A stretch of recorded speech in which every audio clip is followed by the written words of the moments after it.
Good evening, I'm John Carter. Welcome to Poland Daily.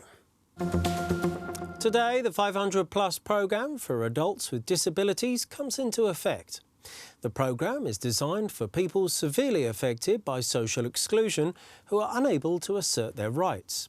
Many of their guardians have commented that this kind of systemic help has been required for years. Funds from the programme are to be allocated to over 800,000 people across the country who are unable to live without assistance. We are aware that the new benefit of up to 500 zloty per month will not solve all problems, but it will certainly be a very valuable and very specific support and will at least partly relieve strained home budgets.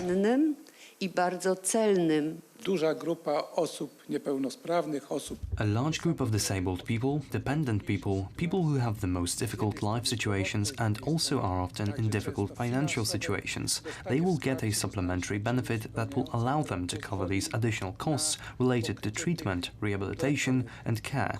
This will allow them to live a more independent and dignified life. The implementation of the Act costs about 4.5 billion zloty per year. This is a large amount of money, and I would like to underline that this money is guaranteed both until the end of this year and the next. Parents of people with disabilities are also happy with the additional help. These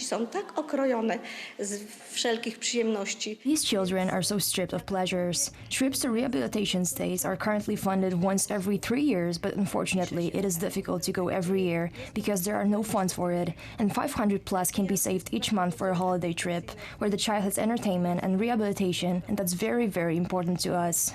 Persons who are at least 18 years old and are unable to live independently may apply for this benefit. Disability must be confirmed with a medical certificate. The state funeral of Kornel Morawiecki, the leader and founder of Fighting Solidary, an anti-communist underground organisation from the 1980s, will take place on Saturday. The head of the Chancellery of the Prime Minister of Poland, Michał Dworczyk, has announced that Morawiecki will be buried at the Powązki military cemetery in Warsaw. Przez te najbliższe dni w sposób oczywisty pan premier będzie wyłączony.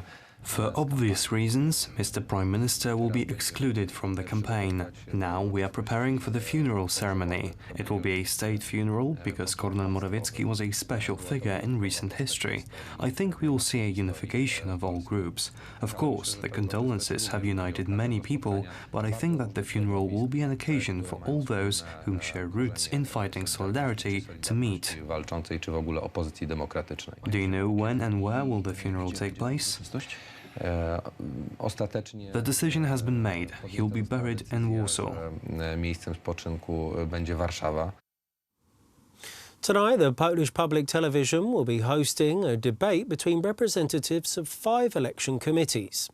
The various group leaders will not participate in the debate.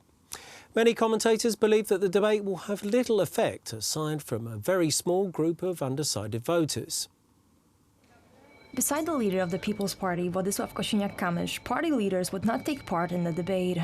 Law and Justice is represented by Deputy Prime Minister Jacek Sasin, the Civic Coalition by Borys Budka, the Left by Andrzej Rozenek, and the Confederation by Jacek Wilk.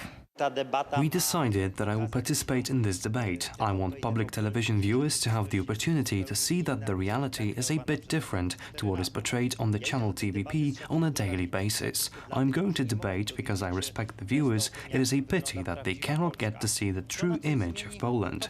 Is it going to change anything? This will be answered by voters soon. I know one thing. We need to respect our voters and talk to every person on every subject.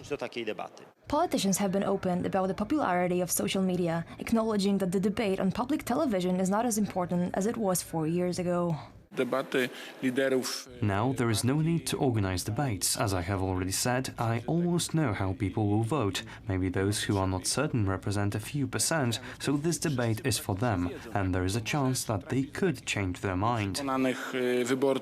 According to election law, the pre-election debate must be conducted by Polish television within 2 weeks prior to the election. It seems that this debate should be treated simply as a duty arising from the election law and the fact that the leader of the Polish People's Party, Władysław Kosiniak-Kamysz, is representing the party in this debate is an expression of respect for the voters. According to journalists, the debate will not affect the election result because it has neither the leaders of the largest parties nor any extraordinary viewing figures. The only major difference we could expect is if the party leaders themselves would participate, but I think that this particular debate will not change anything. The debate will be shown on Channel 1 and news channel TVP Info, part of public television, because it has not been possible to reach an agreement with commercial stations. The discussion of representatives of all election committees will also be available on mother station TV Republika.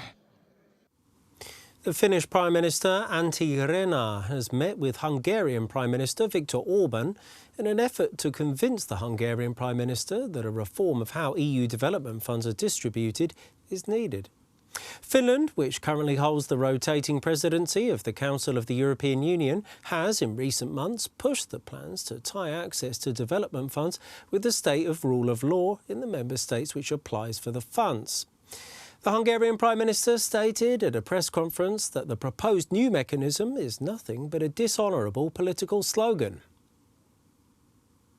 During Monday's press conference, Viktor Orban stated that the proposition to tie EU funds to the state of rule of law is a political slogan used to attack certain member states. Today, this conditionality seems to be a political slogan and not a written proposal, so Hungary does not think it necessary, but will consider all proposals that are laid down in a mature way, so I have asked the Prime Minister to continue talks about it. The Finnish Prime Minister had stated before the press conference that conditionality for EU funds was one of several issues in which member states were getting closer to a joint position. I have emphasized today to the Prime Minister that in order to protect the use of European funds, we need a balanced and legally transparent, clear tool that will help to link the rule of law to the distribution of funds. This is in the interests of everybody. The Hungarian Prime Minister stated that such plans would be detrimental to European unity. I suggest we never reach the point in Europe where some leaders or bureaucrats can visit a member state to give them a hosing down about the rule of law. That will yield many things, but not European unity. After going against EU's open doors immigration policy, the European Commission and Parliament have accused Poland and Hungary of eroding democratic principle. Today, thousands of Dutch farmers protested against the government by clogging up major highways in the Netherlands as they headed to The Hague to demonstrate against proposed government plans to scapegoat and tax them for allegedly causing climate change. Inspired by the French Yellow Vest movement, the farmers paralysed highways across the country. The road and drivers organisation ANWB said more than 1,000 kilometres of roadways were snarled by the tractors, contributing to what is called the worst morning commute in Dutch history. Around 10,000 farmers are planning a protest in The Hague, home to the Dutch government, to argue they are unfairly being blamed after the court ruling found the country is violating European emission rules. Although no concrete steps against farmers have been announced, at least one political party has suggested the country reduce the number of live animals it produces, leading to an outcry from farming groups. Thank you very much for joining me here this evening at Poland Daily. I'm John Carter. Stay tuned after the break for Poland Daily weather. It's followed by the business, then it's the culture, the history, and finally the travel.